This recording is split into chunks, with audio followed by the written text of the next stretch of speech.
Hello, everyone, and welcome back to Best Day Ever, episode number 17. As always, I'm your host, Matt McKeever, joined by my co-host, Adam Martin. Hey, Adam, how are you doing? Excellent. Good morning, everybody. I just got back from a 5K run and a cold shower, so I'm feeling sharp today. Nice. Well, I'm excited to jump into all the stories we got to cover today. There's a few stories I want to revisit, so we'll do some previous story updates as well. I've got a couple great WTF stories, as always. A few of them are going to get into Justin Trudeau and his spending habits. I really look forward to sharing that with you guys. Then our main story, the first main story I want to explore with you guys is Premier Danielle Smith from Alberta. We've talked about her previously. She says she distrusts the World Economic Forum and Alberta is to cut ties with them. This is interesting simply because this is the most extreme position we've seen from a mainstream politician here in Canada. Pierre Poilievre hasn't spoken highly of them. And we saw during the Conservative leadership race, Leslie Lewis, she was also like pushing back against them. But this is the first time we're literally seeing a premier stand up and speak out about that. Secondly, the second main story of the day, we're going to be talking about Jagmeet Singh's Competition Bureau studying around grocery prices and what Jagmeet Singh refers to as greedflation. Then we're going to be discussing in the third story Canada's military and what's going on there. That's also going to kind of dovetail into a discussion about Canada's military aid towards Ukraine. And then finally, story number 4, we're going to be looking at political justice in America. But let's start off with a few story updates here first. So, as always, I want to update you guys on what's going on with the Emergencies Act here in Canada.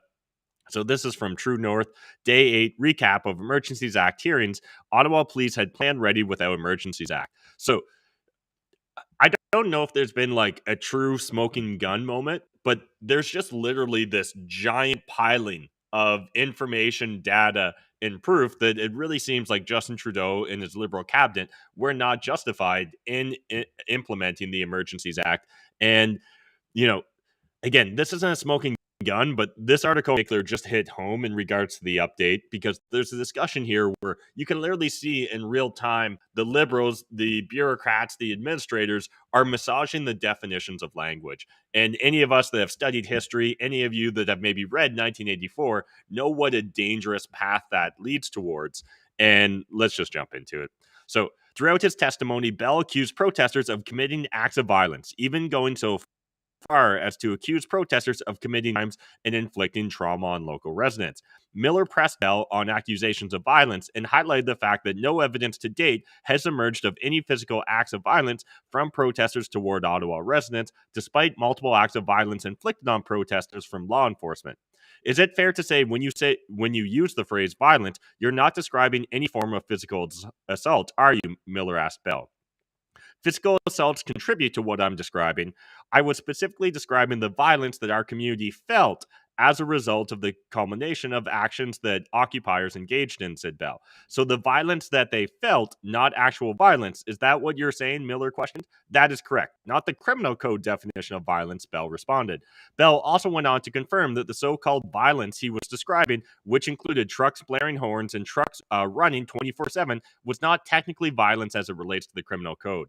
This is absolutely wild, in my opinion, and this should really concern all of us because like violence is a thing, and we actually have definitions for words, and that's how we navigate language. And if we can agree upon these things, we've previously already highlighted for you guys how during the Freedom Trucker Convoy protests in Ottawa, that we actually, like in a previous update from the OPP, they said it was remarkably peaceful. We've talked about how crime stats actually dropped during the occupation in Ottawa, and yet here we find ourselves talking about violence, but not real violence. But let's still use the word violence because we know that essentially the CBC and mainstream media will pick that up, right? The corporate press will happily run with the word violence was used in this discussion. Whereas, are you still there, Adam? You look a little frozen. Okay. No. I'm just flabbergasted. That's just my brain trying to just compute what you're actually saying. Like the police, let me get this straight. You just said that the police chief of Ottawa actually said that when they used the word violence, So he didn't just to be mean clear, this was violence. Ontario Provincial Police, Adam. So the chief superintendent. But yeah, like Bell's testimony, or sorry, let me get back here. The, well, Sorry. this, yeah.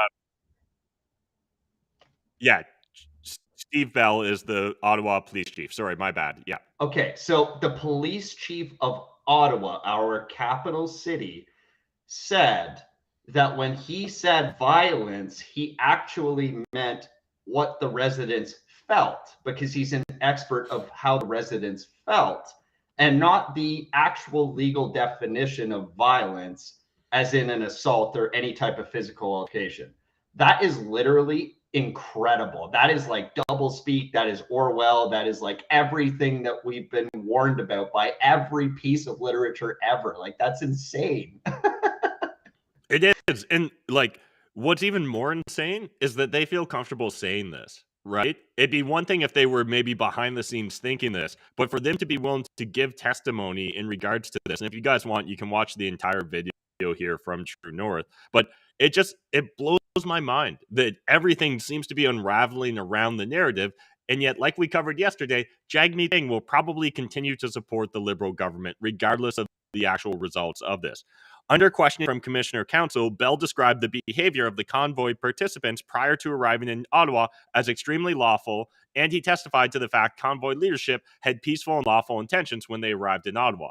But yet, they still will frame this as violence was perpetrated against the citizens of Ottawa because of how they felt. Like, we have passed the Rubicon here, it feels like, at this moment in time. There's no turning back. Like, the culture wars seem to be in full effect. Because if we're literally at a point where our government, and again, it's the hypocrisy, right? Like, this shit just drives me crazy. We covered, or like I covered previously in episodes of the Maple Pill, how, in the summer of 2020 and 2021, we saw statues being torn down, right, related to Canadian historical figures. We saw all sorts of like real civil disruptions, and those were all fine. Those, no politician, Justin Trudeau, his cabinet, weren't actively speaking out or trying to demonize those individuals. If anything, essentially was just framed as if like the exuberance got the best of them. And so, like that stuff sometimes happens. Whereas here, we've literally got the police chief, as you were saying, Adam, like framing this. And there's just no way that this isn't premeditated, right? Like, that there was some phone call or some in-person meeting where this was discussed, not recorded, and they decided exactly how they were going to approach this. Because they had to know that if they were going to use the word violence, people were going to be like, well, show us the violence. Like, that actually seems like a pretty straightforward line of reasoning, in my opinion. The one thing that I find actually surprising is that we didn't see false flag operations here. Like, at the scale that you would imagine you would, like, if you were going to be this stupid about enacting an emergency order like this that has never been done before, you would think that you would at least have the sensibility to stage a false flag operation and commit some violence that you would later release people on. But yes, like, I definitely understand where you're coming from, Adam, but I guess I'll push back slightly because I'll say that we potentially did have some false flags, right? For all we know, the Nazi protester and stuff like that. But then you had reporters, right, like Justin Ling, who was spreading misinformation about there being guns in the convoy. And then you had politicians referring to that. Well, Justin Ling works for mainstream corporate press, legacy media, which essentially is getting bailed out by the government right now. So they're carrying the government's water. It's just, I think it's a different type of false flag, right? Like, and it's this constant projecting. Like, it just feels like immediately they, whoever you want to define as they, but I define they as the enemy of the average person. The people, the elites, the plutocrats, the technocrats, the individuals that think that they're better than you, the smarter than you, and that you don't actually deserve a say in how you're governed. And that's probably a discussion for a whole nother day. But it's wild to see them have such hubris towards the average person. And I think that this is just the new type of false flag that they're operating under, which is accuse you of mis and disinformation and then immediately go and execute the mis and disinformation themselves. Yeah, I mean, I agree. I mean, just in the general context of the use of the word violence here, I'm just shocked that this was allowed to get through. But yeah, we should move on, Matt, because that's we're getting deep here on this one, but that is honestly shocking. Like, I cannot believe that the police chief would have the balls to say they didn't mean violence in the terms of the legal definition when they used it. Yeah, look, what's the point of having a legal definition, especially Like, when you're the police chief? Like, it'd be different if this was a citizen.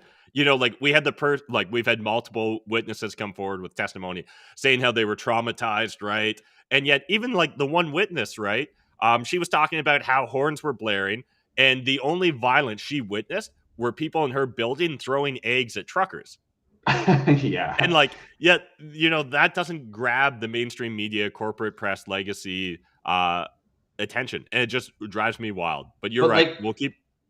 sorry, just one last statement here. I actually believe that your station, especially if it's one of power and influence like that, I think you need to be held accountable to those types of statements. Like accountant who gave bad tax advice or illegally filed your taxes would be held responsible for certain things, right? A mortgage agent who did not uphold their fiduciary agreement and responsibility to give you the right advice would be held accountable for that, right? Like a doctor who used improper medical treatment should be held accountable to that type of negligence. And like, I believe that this station is similar to that. Like, you don't get to be the police chief if you don't have responsibility over what you're saying and the language that you're using. I think that you should be held accountable and be held to a higher standard of communication with the public. Yeah. And the problem is, one, they know that there's going to be no accountability to the general public. But two, they know the only accountability that's actually going to exist is going to be to Justin Trudeau, right? Is going to be to more powerful bureaucrats than the police chief. And so that's who he's worried about being held accountable to. And so that's who that they fear. And it's absolutely wild. But let's jump into another wild update. This one around Ukraine. House Dems walk back letter to Biden urging Ukraine negotiations after White House reaction. The idea that it's like extremist view now to push for peace and negotiations is just so bizarre in this clown timeline of a universe we live in. So this is from Zero Hedge, courtesy of Tyler Durden. We've been very clear. This is a direct quote now from the press secretary of the States. We've been very clear, nothing about Ukraine without Ukraine. White House press secretary Karine Jean-Pierre told reporters on Monday in response to the letter, adding that this is a decision that President Zelensky is going to have to make when it comes to any type of conversation with Russia, any type of negotiation. So we'll give Zelensky a blank check, but when the war stops, that's solely at his own discretion. Again, just absolutely wild. And I want to highlight here just a tweet that I think perfectly encapsulates what's going on.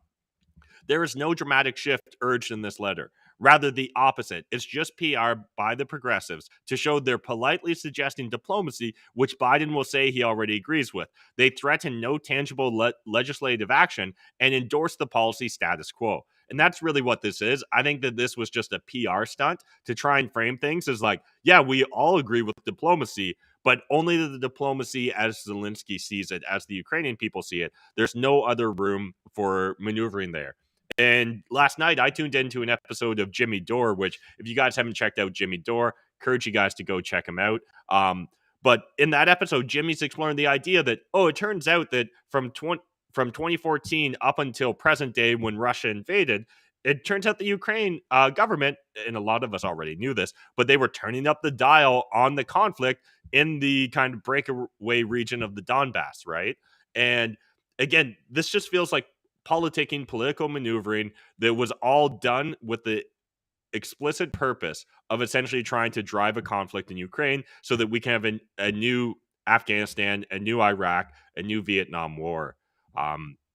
Jumping over to the next story update here, again from Zero Hedge. Less than 1 in 100 million chance that COVID-19 has natural origin, new study. So I'll leave you guys to sink your teeth into it. Reminder, we share links to all the stories we're talking about here in our Telegram chat. So jump over, join the Telegram chat, completely free. It's very easy to do. You can leave us comments or your thoughts and opinions. Also, let us know any other stories you think we should be covering over there on the Telegram chat. But this seems to be, a relatively well-respected individuals put together this study. And, based upon the summary I read, it seems pretty reasonable. And they took a more quantitative approach to trying to determine whether this is an accurate portrayal of the natural origin or the lab origin versus like the qualitative sort of studies or explorations we've seen previously. So again, it just feels like the lab leak theory is slowly gained more and more credence. At the same time, it constantly leads into question like what's going on with misinformation, right? Like why should we ever believe our government at this moment in time? So one more story update. This could also be a WTF story. I'll leave it to the viewer to decide. I'm going to need to share my audio here though. But essentially what I've got for you guys is a clip from Justin Trudeau back in 2010 where he's assuring individuals that like don't be silly. We're not going to take your guns. We would never do that. All right, let's see if this works.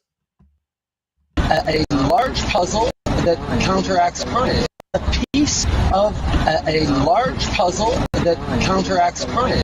But by making guns something that we can track, I mean, the fear in here is that the first towards registering your guns is just the first step towards taking away guns from everyone. That's never going to happen because here in Canada we have a culture that has grown up with guns and that respects the need to go out into the wilderness and shoot things from time to time. A piece of. So I think this naturally begs the question, what's changed over the last 12 years, right? Like why dramatic shift? And it's a lot easier for me to believe that he essentially was lying here rather than that his political stance on guns has dramatically changed and that the culture in Canada has dramatically changed in regards to guns. Any thoughts, Adam?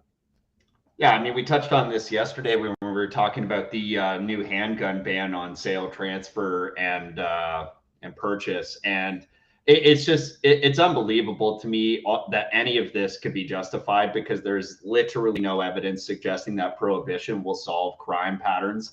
And so I think it's baseless that there would be any claim from Ottawa that actually makes sense. So yeah, I mean, he's just lying here. And if his political position was changed or his actual position on guns was changed, then like we need to see evidence, right? Like, and no, it doesn't count when you like hide evidence on existing shootings and stuff like that, and use your power to influence the police chiefs of certain areas. Like we saw, I think that was Nova Scotia, where Ottawa was meddling with the police chief on certain applying things pressure, right, to try and release information before it was done in order to justify new gun policies and regulations and restrictions. Yeah, absolutely. Which to me is like, it's not innocent until proved guilty. It's let's prove it's guilty and then we'll figure it out later, which again, it's just disgusting.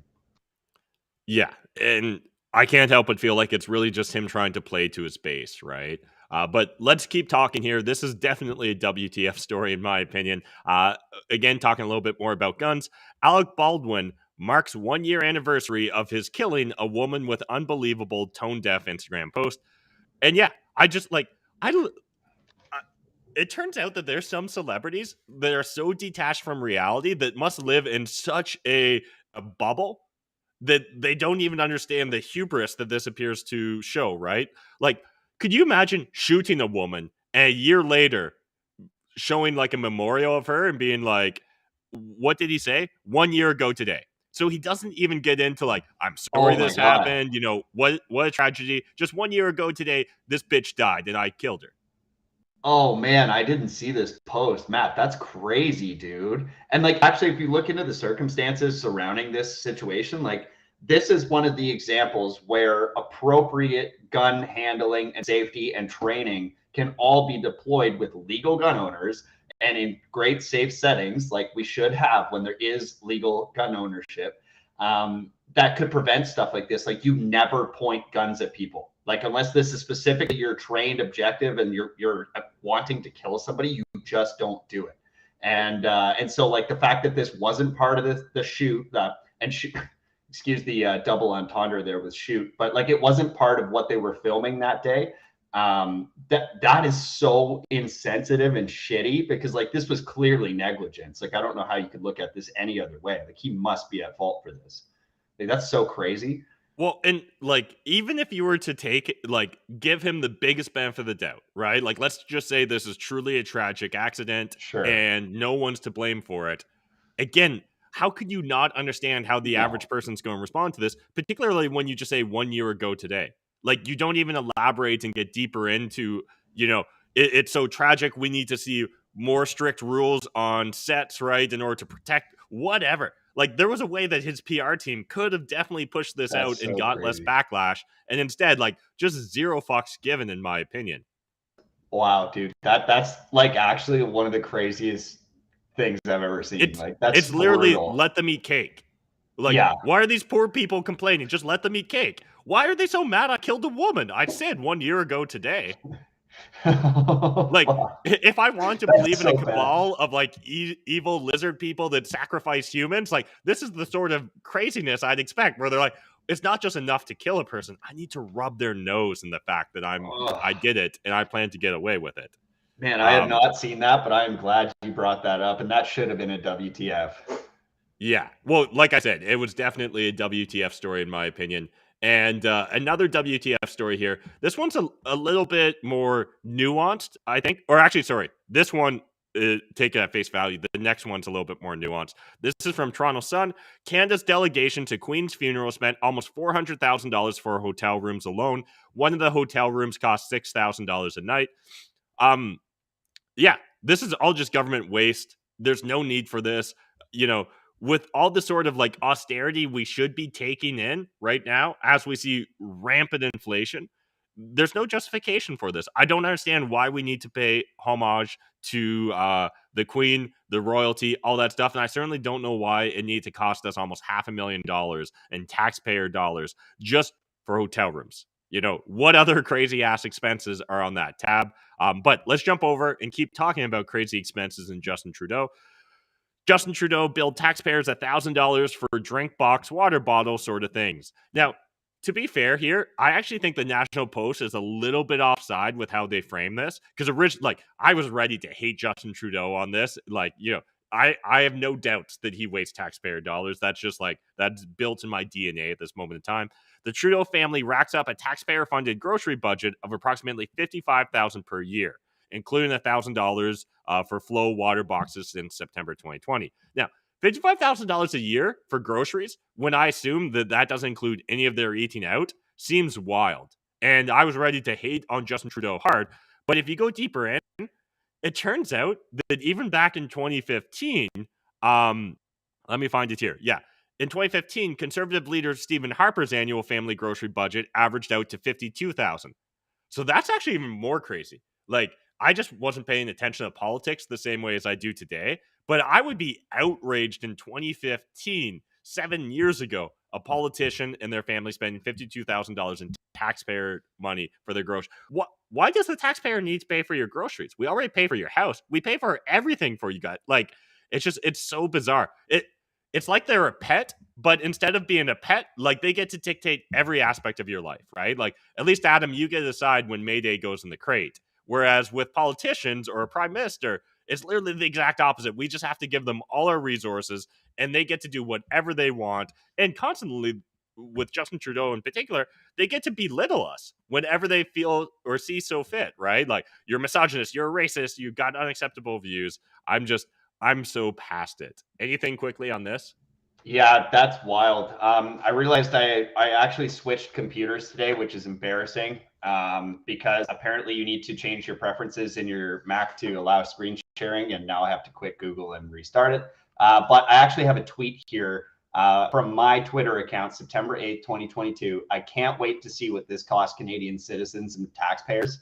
But please treat Trudeau resign before you send $1 billion to England. So it turns out I was off a little bit on what was sent and cost for the taxpayers for the Queen's visitation and everything. But yeah, I mean, it's just unbelievable how any of this gets passed, and it just speaks to the bloat and just tremendous misuse of resources by large governments. Like, if this was a free market, there is absolutely no chance you could ever do things like this. Like, it just wouldn't happen. And I agree with you. Like, when the politicians get to live for free, like, dude, you have no cost of living. Why are we paying for your food and shit as well? Yeah, well, and recently I've been trying to wrap up the audiobook Democracy, the God That Failed. And I know that was on your reading list. Not sure, did you ever get around to it, Adam? No, it's still on my list. So one of the chapters I was listening to last night was exploring the concept and the and this is through the lens of like Murray Rothbard, I believe, is the one that really explored this. But understanding that politicians, that any bureaucrat, anyone that works for the government, they don't actually pay taxes. You think they pay taxes, but they don't. So if they get $100,000 salary and they essentially pay $40,000 in taxes, no, that's all our tax money going to them. It's not all of a sudden like they're also contributing taxes. It's just they actually net out less, right? Like, and Well, it was just a really interesting way to reframe the problem that I'd never spent any time thinking about. And like, I was listening to it in the sauna last night, and it just like hit hard when I heard that. And I was just like, fuck, this is so true. We pay for everything. They essentially don't pay taxes, right? Because again, their money comes from taxes, and then they just net out a little bit less than what the sticker price originally shows. And it was just such an interesting exploration. But anyways, well, we'll keep going. another before you move on, I'm sorry, Matt, but I just have to bring this up. What's her name? Liz from the UK. Liz Truss, She was in office for like a handful of days. Let's call it a few weeks 6 weeks. for rounding. And she now gets that salary, like that pension or whatever, from the government for the rest of her life. And it was like something absurd. It was like over $100,000 a year, right? Well, and at least with her, she was dismissed like it wasn't her choice, essentially, right? And like arguably she did nothing wrong other than try and implement austerity into the UK budget, which we then saw the bond market just completely throw a hissy fit, which caused a standing leader of one of the most powerful countries in the world to have to step down. Like it, I went into a rant about this last week, so I'll save you guys the repeat. But yeah, absolutely. But think about the governor general that previously was put in. I'm blanking on her name right now, from Canada, but she had a history of berating and bullying employees, got into the governor generalship, and then I forget within a year or two had to be let go because again, she's such apparently a bitch and a bully, but she's going to get for life that stipend, right? And we even like she gets a travel allowance, if I remember correctly there. And we're talking about over again $100,000 a year that this person receives. And yet, like, they were essentially like, you don't dismiss them with cause, right? They kind of step down and it all just get pushed aside. Just push But it like away. essentially dismissed with cause, right? Like at least with Liz Truss, she was trying, at least from her perspective, to do the right thing. Like at least that I can half buy into. The idea that like there's officials that literally get pushed out of government because they're so toxic, and yet they still get that golden parachute just blows my mind. But talking about, really entitled ladies, we've got this from Hillary Clinton. Right-wing extremists already have a plan to literally steal the next presidential election. So this is a direct quote from Hillary Clinton. Now, obviously, we know that no one would ever dare question the 2020 election, which was the freest and fairest election in the history of humanity. However, I find it fascinating that Hillary Clinton, who previously questioned the 2016 election, is already going to question the 2024 election. I kind of feel like I'm noticing a pattern here a little bit. Hey, sow some seeds of doubt. Let that plant grow, baby. Water it every week. It frustrates me to no end. Again, like it's wild that she feels so comfortable saying this. And it's just like I guess good on them because like they can and there's no consequences. Like I don't know, I guess if I could just kill people and if I could just drive drunk and insider trade and all the different things that the elite seem to do, wear blackface and have no consequences for it, maybe I would. I don't know. I've just never lived in that ecosystem, so who knows what sort of creature I would become if I was surrounded by evil elites. But anyways, we'll jump over into our first main story of the day. Premier Danielle Smith says she distrusts the World Economic Forum, Alberta to cut ties. So at first, I didn't think that this story was going to fire me up as much as it did. I don't know if you read through all of it, Adam, but like, no, I came in cold today. I'm going to get a little ranty. So here's a direct quote first from Danielle Smith. And now let's get this straight. I don't think she's the greatest person to ever live. In fact, like, outside of Ron Paul, guys, I don't think that there's a good politician. I think there's just varying degrees of bad. But she seems to be one of the better degrees of bad than what we've previously experienced. Direct quote from her: I find it distasteful when billionaires brag about how much control they have over political leaders, Smith said. Obviously, this is a reference to Klaus Schwab bragging about how he's got control over more than half of Justin Trudeau in his cabinet, right? We know Chrystia Freeland is deeply entrenched in the World Economic Forum, and she's apparently, or it appears to be, being groomed potentially to take over for Justin Trudeau if and when he decides to step down, assuming he doesn't want to be leader for life, right? That is offensive. The people who should be directing government are the people who vote for them. Quite frankly, until the organization stops bragging about how much control they have over political leaders, I have no interest in being involved with them. Yeah, okay. You know what? Like, I was like, okay, this feels like kind of a nothing burger. In fact, like, why should the default position of our government or the mainstream corporate press legacy media be that of which where we trust these technocrats, right? Like, why should billionaires get to brag about how they control our parliaments? Yeah, that seems pretty freaking reasonable to me. But Matt, it's not even bragging. Like what you mentioned there was literally like almost a direct quote. Like he literally said this publicly, like not even behind closed doors. It wasn't picked up on a hot mic. It wasn't grab her by the pussy, Donald Trump in a locker room situation. No.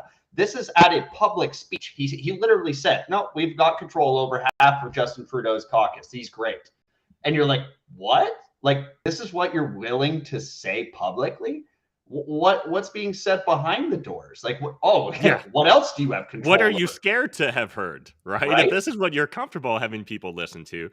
Further on in the article, and this is where my blood started to boil a little, the Premier was asked by a reporter Monday if she has concerns about the forum because you accept the online conspiracy theory that WEF is a front for global cabal of world leaders bent on using the pandemic to destroy capitalism and install a socialist dysfunctional dystopia. Smith declined to answer. Now, that probably was the prudent thing for a premier of a province to do in regards to the World Economic Forum. However, the way this is framed is fascinating in of itself, right? So, first of all, we start off with conspiracy theory because we know that essentially discredits any sort of questions a person can have. However, it's not conspiracy theory that Klaus Schwab literally published a book right after the pandemic began called The Great Reset, in which he promotes essentially a technocratic class of stakeholders that will dictate what capitalism does, which you could kind of argue destroys capitalism and creates a socialist dysfunctional dystopia. It's so bizarre to me the way they choose to frame this. One more thing, and then if you want to jump at him, but this last quote, this one really grinds my gears. I went on a rant last week, but it's worth repeating because the Canadian media should be absolutely embarrassed to still be pushing this propaganda, this misinformation, these straight out lies. During the COVID-19 pandemic, Smith pushed for a later debunked treatment, such as the livestock dewormer ivermectin. So understand this, 250 million humans per year take ivermectin. Nature.org has an article from 2011 where they refer to ivermectin as the miracle drug of the poor. And yet, we're going to frame it as livestock dewormer. Worst case scenario, it turns out ivermectin is not effective against COVID, and it's essentially the placebo sugar pill effect for the vast majority of individuals. Because again, 250 million people every year take it. But instead, no, they're going to run with the livestock dewormer. And again, it turns out that the hospital that claimed in the US that their ER was overflowing with this, no, that wasn't actually the case. Maybe at most there was 2 questionable cases where people maybe did do some foolish things. If we're looking at a sample size of 300 plus, almost 350 million Americans, and 2 people do stupid shit, that's not even a rounding error. That's something to be proud of. Like, it's just absolutely wild that the Canadian press is still pushing this bullshit. Yeah, I literally can't. That's too far out for me, man. Like this is so debunked. Like this is so outside of the bounds of like actual journalism. Like it is well known that is one of the most safest drugs and most administered and prescribed drugs on the fucking planet. To use this type of language is absurd. And of course, it's used in multiple different use cases, including veterinarian applications. But that is ridiculous to say that that's what it is a livestock dewormer. No, it in fact is one of the most prescribed drugs on the planet with many, many, many medical benefits to it and incredibly safe. And like even the stats that you're talking about, like, yeah, marijuana would have more adverse effects than that. And like, okay, so we're cool with that being legal and like just for sale everywhere, or drugs like alcohol being available for sale. Like, what the fuck are we talking about here, lady? Well, and again, the way they choose to frame this is what frustrates me to no end, right? Yeah. Tim Pool makes a great analogy that essentially what you could frame it as, again, man drinks 8 glasses of engine coolant per day. You're like, holy shit, that sounds fucked Holy up. How's he shit. still alive? And it's like, Yeah. oh no, you mean he's drinking water? Oh, okay. Yeah, I guess drinking 8 glasses of water probably doesn't sound like a terrible thing to do on a daily basis. And that really is what it feels like they're doing here, right?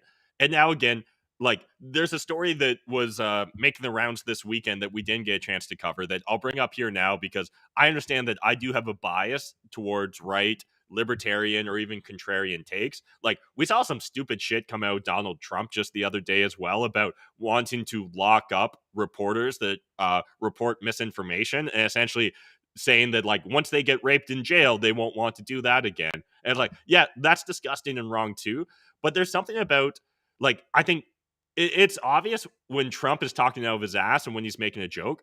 This is supposed to be truly independent journalism that's occurring here, right? Like Dean Bennett should be absolutely embarrassed to put his name on such an article.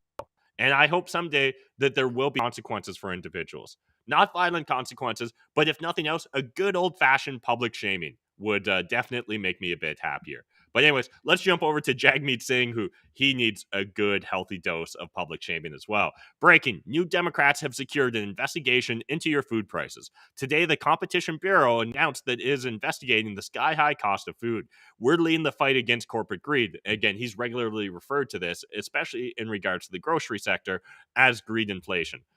And this is just the beginning. So let's jump over to the Western Standard just to hear what this is about, and then let's go ahead and debunk all this bullshit. So Competition Bureau to study high grocery prices in Canada. A Monday press release said that the study will examine various issues with the goal of recommending measures the Canadian government can take to improve competition in the grocery sector. Again, we know when government intervenes in markets, that naturally always makes them freer, right? And improves competition. Like we see with the dairy market here in Canada, where we pay the most for dairy out of the entire world because we've got the dairy board. With inflation on the rise, the release said many people have seen their purchasing power decline. This is especially true when buying groceries. Inflation in Canada was 6.9% on a year-over-year basis in September, down from a 7% gain in August, according to Wednesday's data from Stats Canada. Grocery store item prices grew by 11.4% in September, rising at the fastest pace since 1981. Grocery prices increased because of unfavorable weather, higher prices for important inputs such as fertilizer and natural gas, and geopolitical instability related to the Russian invasion of Ukraine. The food items Canadians saw the largest price increases was for bakery products at 14.8%. This was followed by fresh vegetables 11.8%, dairy products 9.7%, and meat 7.6%. So, like, you're essentially saying, like, Whole Foods were the most expensive increase, but, you know, the mass-produced carcinogens, essentially, that you find in the middle aisles of the grocery stores, that those didn't go up as much. The study will examine three main questions. To what extent are higher grocery prices a result of changing competitive dynamics? What can we learn from steps that other countries have taken to increase competition in the sector? And number three, how can governments lower barriers to entry and expansion to stimulate competition for consumers? Now, sounds pretty straightforward. You know, it must be these greedy grocery stores are stealing all our money, right? Well, this is from Global News, and this is from September 1st. Canadian grocers keep raking in sky-high profits, but does that equal greedflation?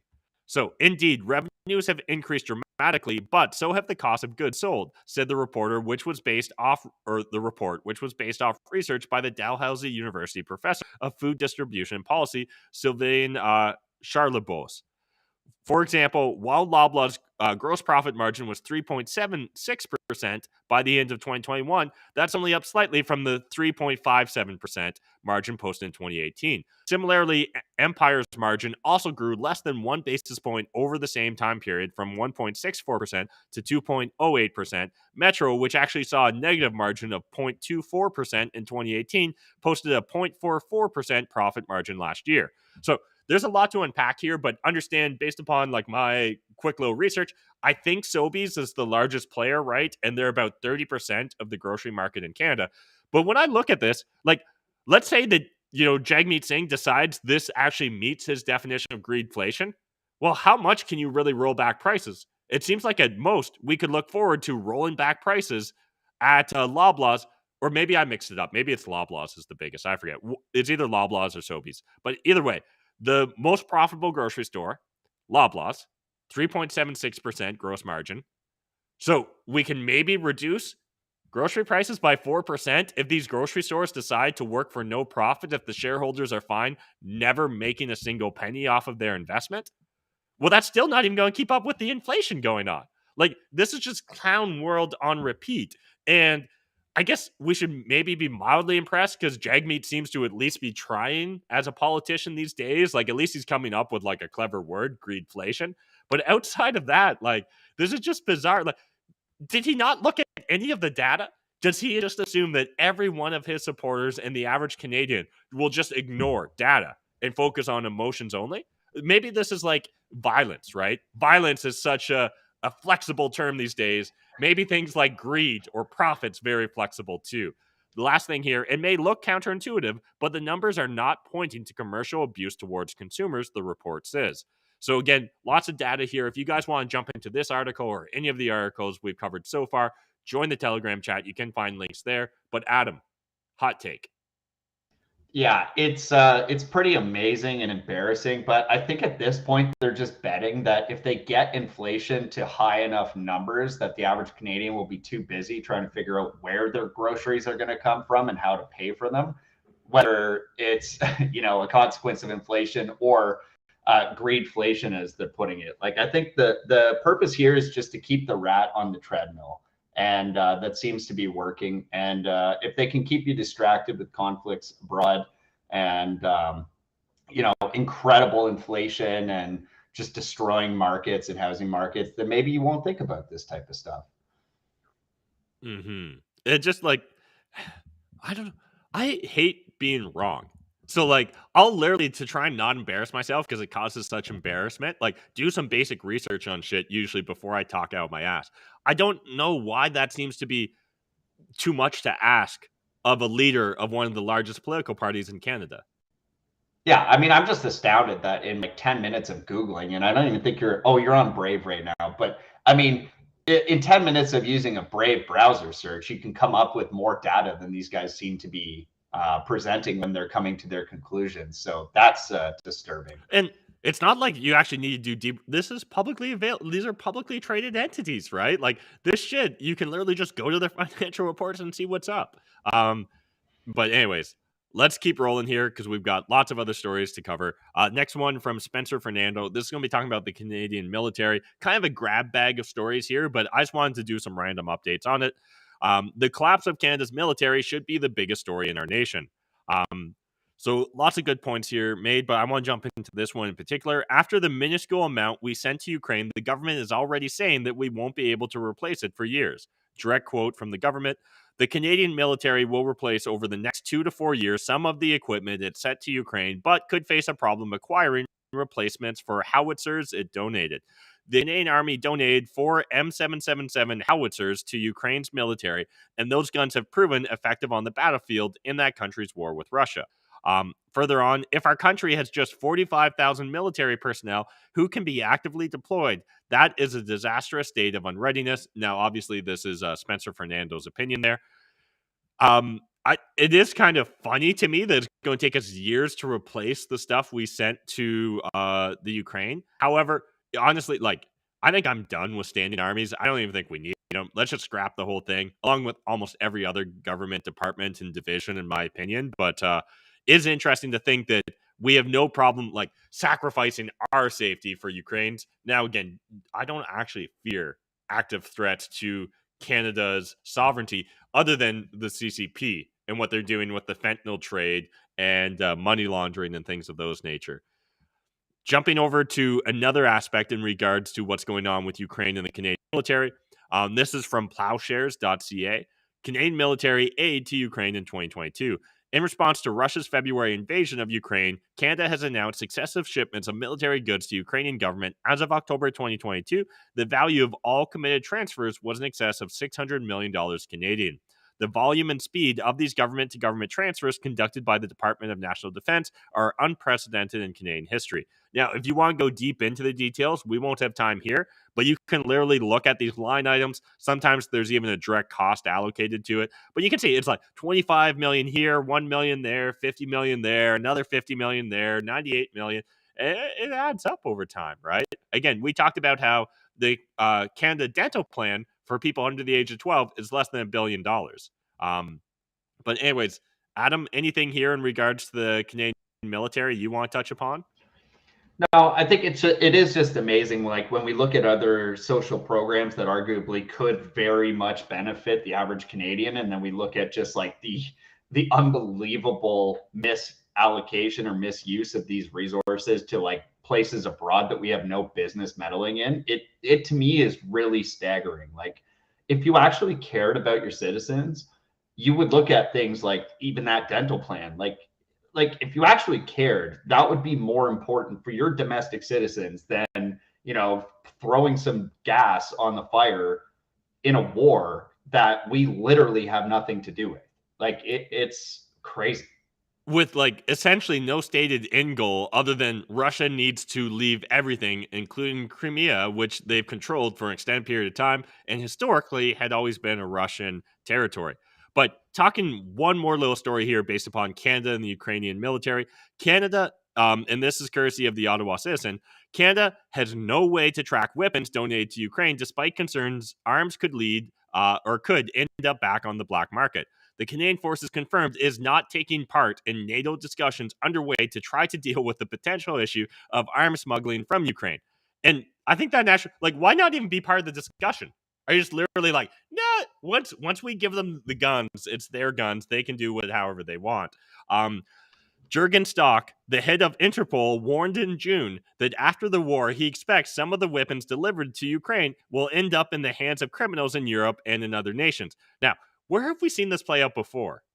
Oh, yeah, Iraq, Afghanistan. Almost every time we try and support any sort of partisan or look towards South America and the many different civil wars that have been fought there, it's just absolutely absurd that we wouldn't even want to be a part of the conversation. Be like, can't we put like a little satellite tracker on these expensive howitzers that's going to take us several years to replace? Yeah, and we also did see this too. There's a great documentary you guys can watch. I believe it's on Apple TV, maybe even Netflix still.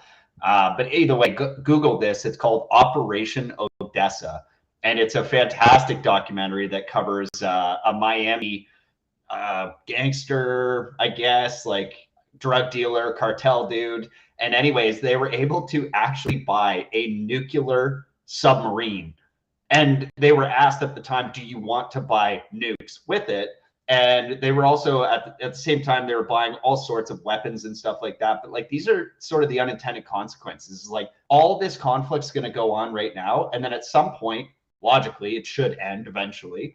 And then what happens to all these munitions and what happens to all this equipment? And like we saw with Afghanistan, well, turns out the Taliban are now well armed with great modern equipment. Oh shit, let's go wage a war there again in the future, I guess.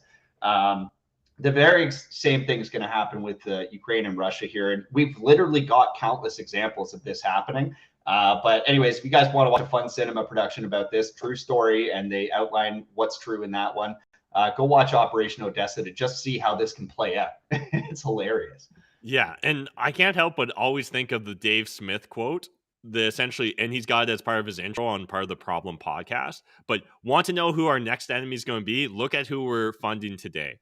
And yeah, like I can't help but think that whether it's 10 or 20 years from now, we're going to be talking about how NATO needs to get involved to fight Nazis in eastern Ukraine that are using our own guns and ammunitions and weapons against us.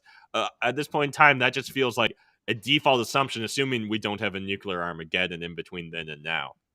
Yeah, which is actually a credible threat. I mean, like that is plausible, right? It's not like that's off the table. That is most credible in our lifetime.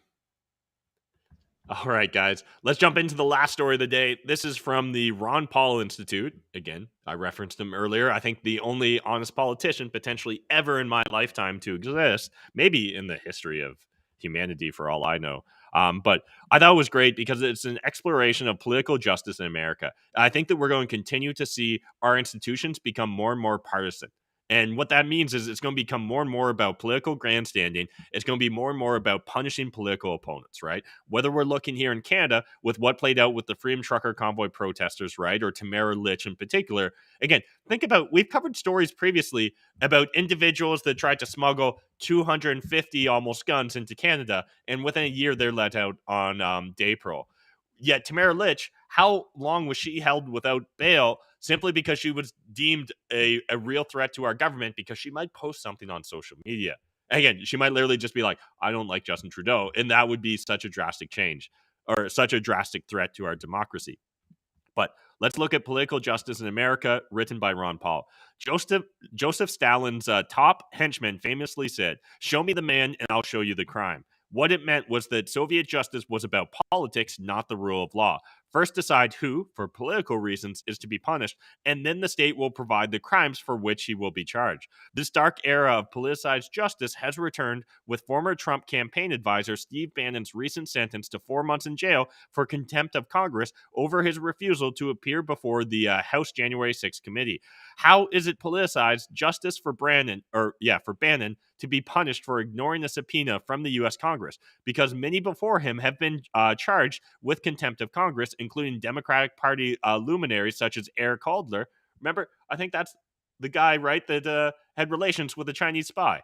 Janet Reno and Loris Lerner, and were never sentenced to jail time. Bannon's sentence is meant to convey a political message to America. If you support Trump, you are a criminal and you may find yourself in a cell next to Steve Bannon. And you do not have to support Trump to understand the danger in this. Everyone should be afraid of political justice. It cuts both ways, and there is no guarantee the Republicans, if they capture Congress, will not also follow this precedent. So I really encourage you guys, spend some time and read through this entire article. But I really just wanted to emphasize what Dr. Paul here was trying to lay out. And that is that we're going to continue to see this. And it doesn't matter which side of the aisle currently is in power, this is going to continue to become a thing. I have slight hopes that here in Canada, maybe it's not quite as partisan on both sides of the aisle. What are your thoughts? Do you think if like we had a snap election tomorrow, Adam, and Pierre Poilievre, or let's say a black swan event like Maxime Bernier was able to come in as prime minister, do you think we'd immediately see them punishing their political? I actually don't know what to think on that, but I really don't think I would. I hope, anyways. I hope that we would not see that. I hope that, I don't, because here's what I think. I think there's really dangerous water to be entered if you actually go out on these crusades and set that precedent of punishing your political opponents. And I do think that, so we saw this, and here's why I think this. We saw this when Obama took over from George Bush. And there was a lot of people saying, put him in jail or whatever, or punish him for war crimes, essentially. And one of the reasons why I don't think that's, despite what your position is on what George Bush did, I don't think that's a good precedent to set, because then it's well, what do we decide at this point? If we're okay with changing language at certain levels, if we're okay with the Ottawa police chief saying that violence is how the Ottawa residents felt and not actually violence, then I can see this escalating to well, what is a war crime, or what is a punishable offense in the eyes of the current government? And so I think that can escalate just as fast into a really dark path if we can just all of a sudden sentence people as a response to us gaining political power. We can then turn back, look at our opponents, and then just take them off the board by either jailing them for life or anything in that line. And I think that's a really dangerous place to enter, but I do think people should be accountable for what they do. But one of the things that's apparent in this article, and what I think is the important part of this, is if there's rules or laws, it needs this is why when you think about justice, you may think of the scales of justice, right? Where things should always be equal with justice. There shouldn't be punishment for thee and not for me, right? Or not for my friends, but only for you. I think that if there's an equal playing ground, that's where we can see a fair and just system being played out. And I think that would be very dangerous if you could just reactively just kind of eliminate your political people. So I would hope that conservatives, when they take power, they're at least cautious about what they do. Yeah.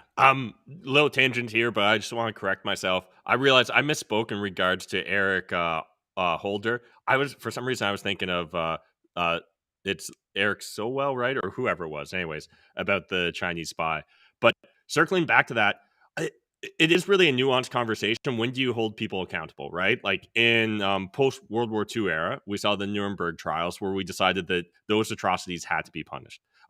During McCarthyism, we kind of saw the Red Scare, right? And political opponents, anyone that was Marxist or communist oriented, essentially being demonized in the public sphere.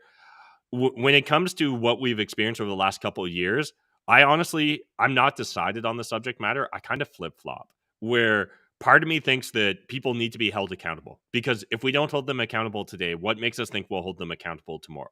And that just feels like a loop that will never stop.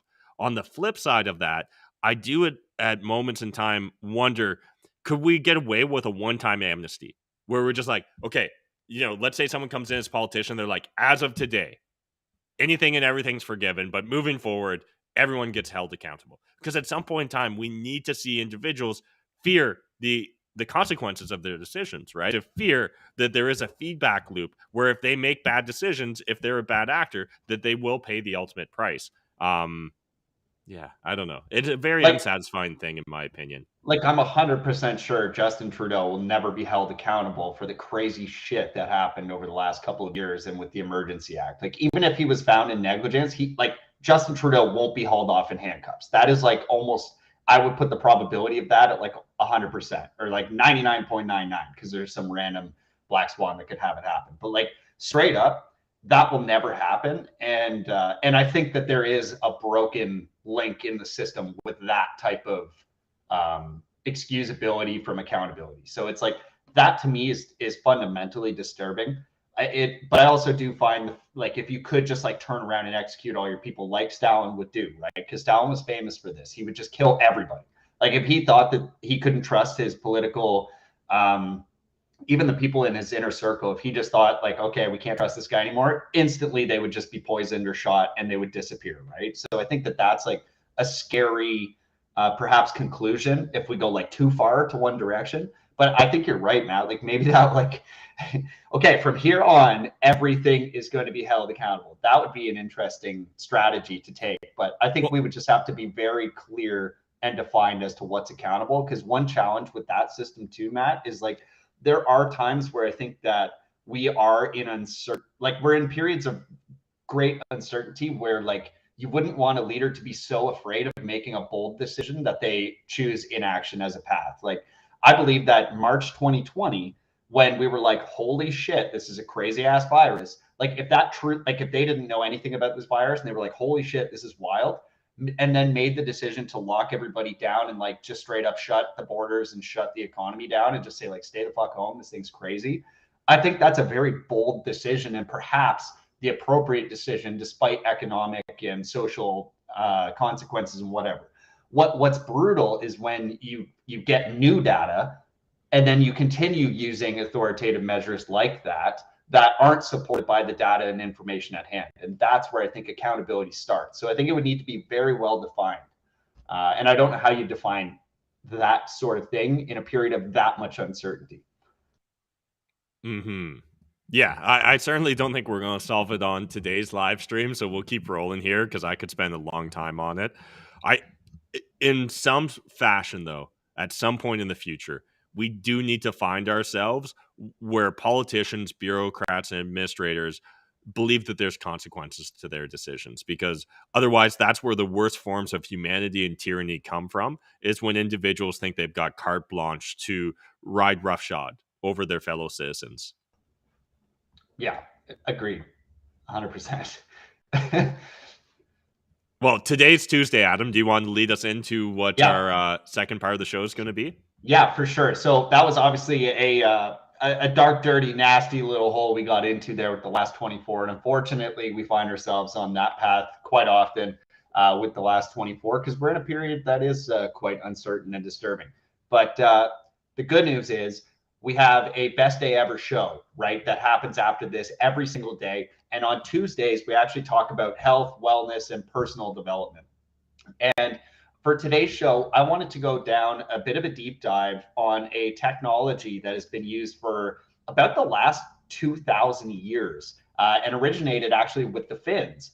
Okay, so Finnish people have been using saunas for about the last 2,000 years. And today we're going to actually be talking about the sauna benefits and what sort of health ramifications there are if you use heat shock and stress your body with that type of heat, that amount of heat for short bursts, as well as some of the tips and sort of strategies on how to appropriately use it to get the most out of that experience. And so we're going to have a great discussion. And yeah, I mean, I was personally interested in this subject matter because I've always enjoyed saunas.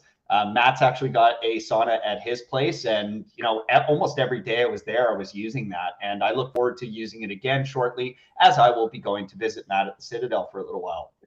So I thought this was a perfect time to just investigate this, right? How can we learn a little bit more about this technology? What's it actually doing for us? And what's the best way to get all those benefits? So we're going to be back in a couple of minutes to talk about that. Matt, if you wouldn't mind, could you actually start the countdown for us today, because I'm going to leave the studio briefly because my Mac's got some crazy ass privacy settings.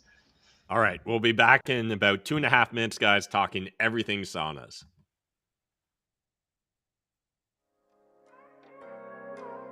They say life is what you make it. So what happens if you actually try?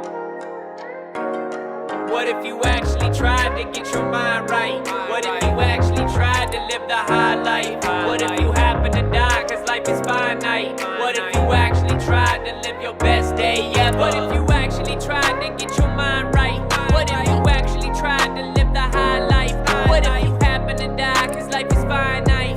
What if you actually tried to live your best day ever? What if you actually grind out when the time's right? What if you actually blinded by your hindsight? What if you actually find out what defines life? What if you actually tried to live your best day ever? I'm getting 1% better every day. I'm getting 1% better every way. I'm waking up every day to a sunny day, no matter what the weather say. Life is like a record, so just let it play. Educate, motivate, entertain and demonstrate. Health, wealth, relationships and legacy we elevate. Every day is what you make it, so don't take it and waste it. Never too late to save it. Remember, roses grow from pavement. Let me break this down in layman's. Just wanna live outrageous, build my way to greatness. Gotta speak my truth and face it. Hit a base of lies, gotta challenge it and break it. Take a shot of truth, chase it with some motivation. The best day ever, the best day ever. We gon' squad up, have the best day together. Best day ever, best day ever. We gon' squad up, go hard in any weather. What if you actually tried to get your mind right? What if you actually tried to live the high life? What if you happen to die cause life is finite? What if you actually tried to live your best day ever? What if you actually tried to get your mind right? What if you actually tried to live the high life? What if you happen to die cause life is finite? What if you actually tried to live your best day ever? What if you actually grind out when the time's right? What if you actually blinded by your hindsight? What if you actually find out what defines life? What if you actually tried to live your best day ever? I'm getting 1% better every day. I'm getting 1% better every way. I'm waking up every day to a sunny day, no matter what the weather say. Life is like a record, so just let it play.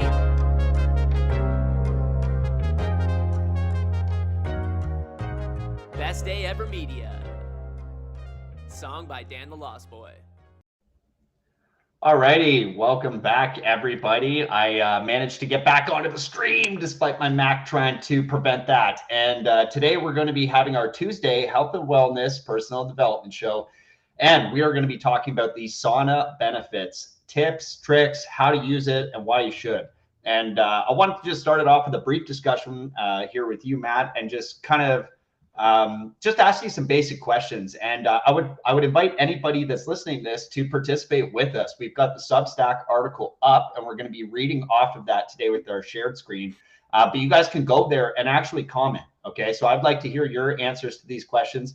I'm going to skip some of the questions because I already know them from Matt. He's obviously been in a sauna because he owns one. And so I'm going to just talk to Matt now, but I just want you to know you can participate in this conversation on all of our talks. Okay. Substack is available. Everybody can comment. You can also join our Telegram chat where you can actively participate with us and give us your feedback.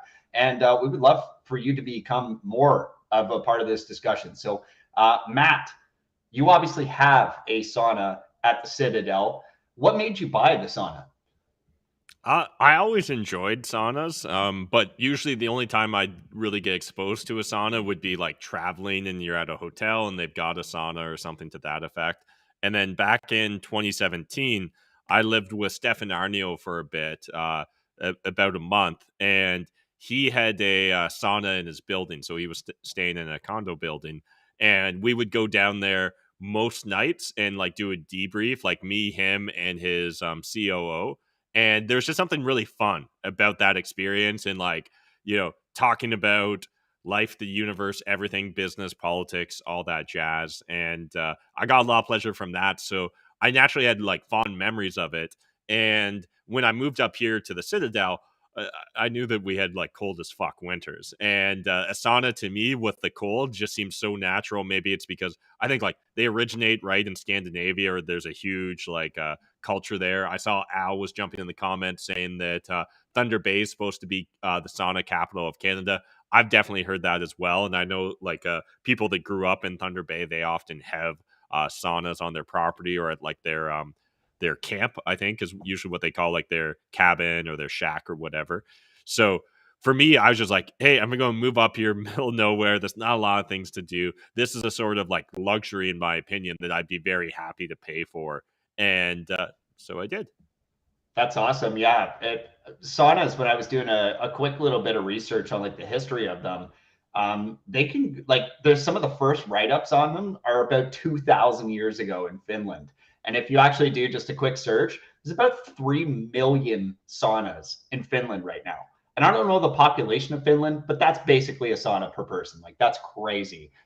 So yes, the Scandinavians have been using them for a long time. And there's actually a plethora of reasons for that, but we're going to dive right into that shortly.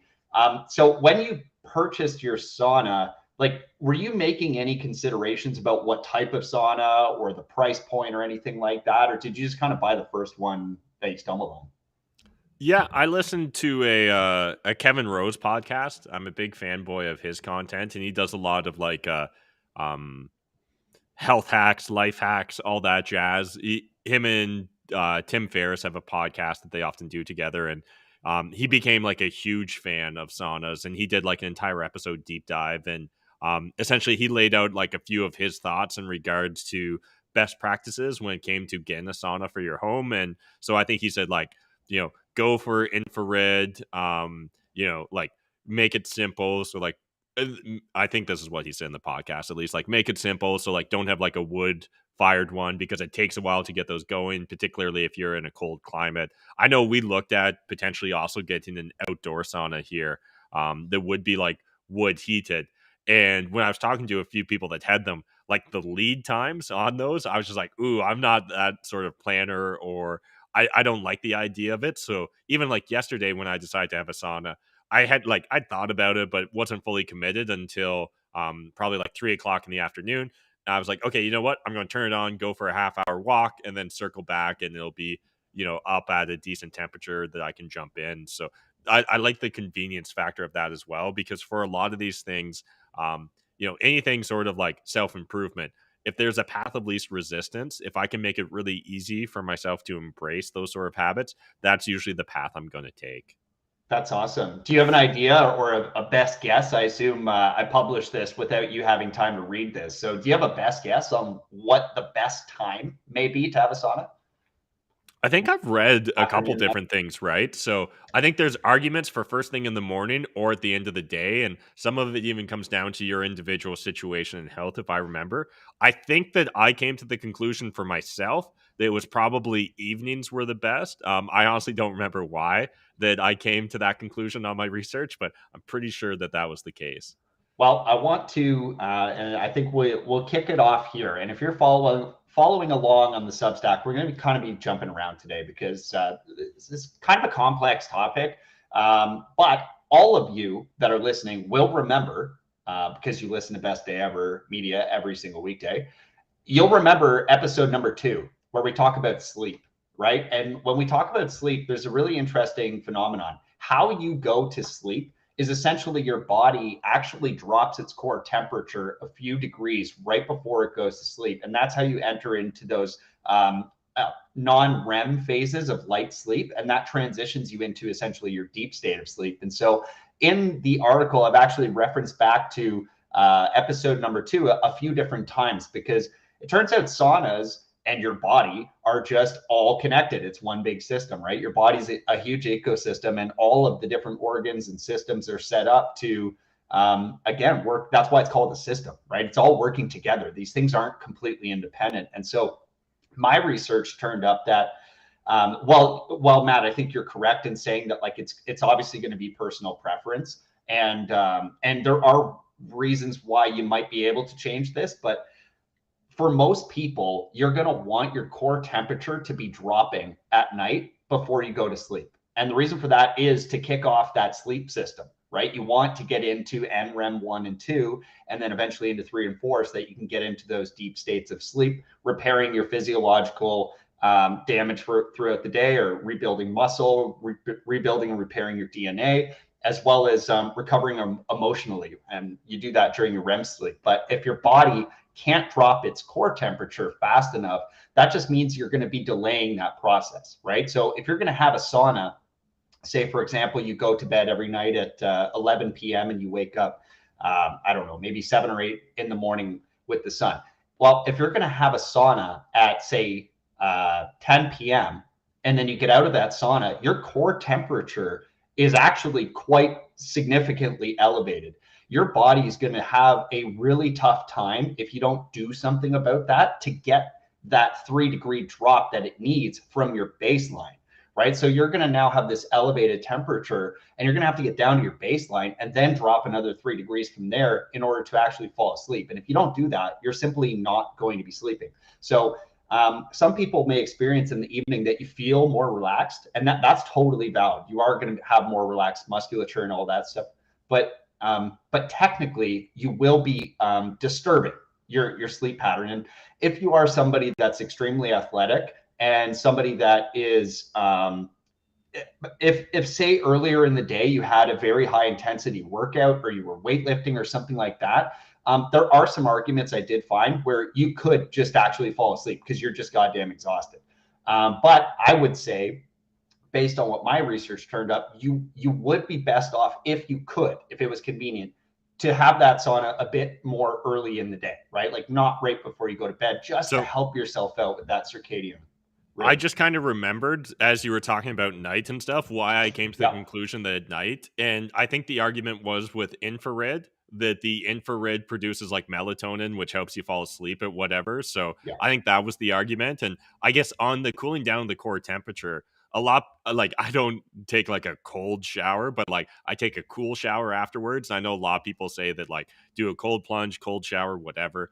Usually what I'll do is, and like, just naturally, I do more saunas in the fall, winter, spring than I would in the summer. I'll stand outside for like a couple beats, and like that cools me down quick, and then a cold shower afterwards. So I suspect that probably mitigates some of those issues.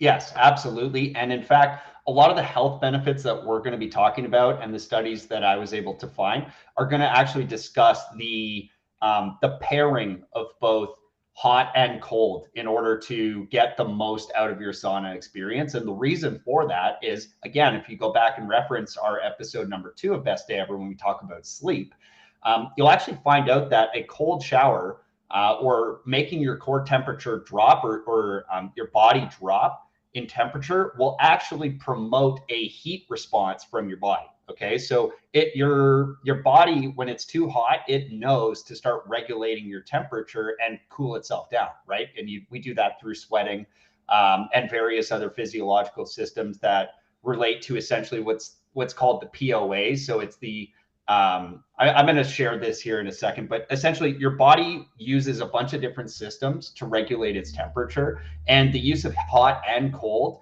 are going to be very beneficial when we're talking about some of the health benefits that we're going to unlocked with sauna. So I might as well start there. And if we go here to the health benefits, and I want to preface this discussion, guys, I'm not a doctor. All right. So just first of all these talks make me nervous because I'm literally not the expert here. But that is why I've included a shitload of resources for you at the bottom of this article. Okay, so if you guys want to go read these scientific studies by actual doctors and experts, please, by all means, use this discussion as a jumping off position, not a conclusion to all the research you could ever do. I'm trying to live the best day ever, and part of that is just being informed. And so I was able to find a decent number of studies that can help inform you as well. But I'm not the doctor. So when I'm talking about health benefits here, this is through the eyes of the doctors and experts that I was able to research from. So what I am understanding here about this is physiologically, your body and the way it regulates these types of temperature changes and heat shocks, as well as the cold shock, is it's using neurons on your skin and under your skin essentially to communicate through your dorsal horn, which is like this receptor essentially at the top of your spinal cord.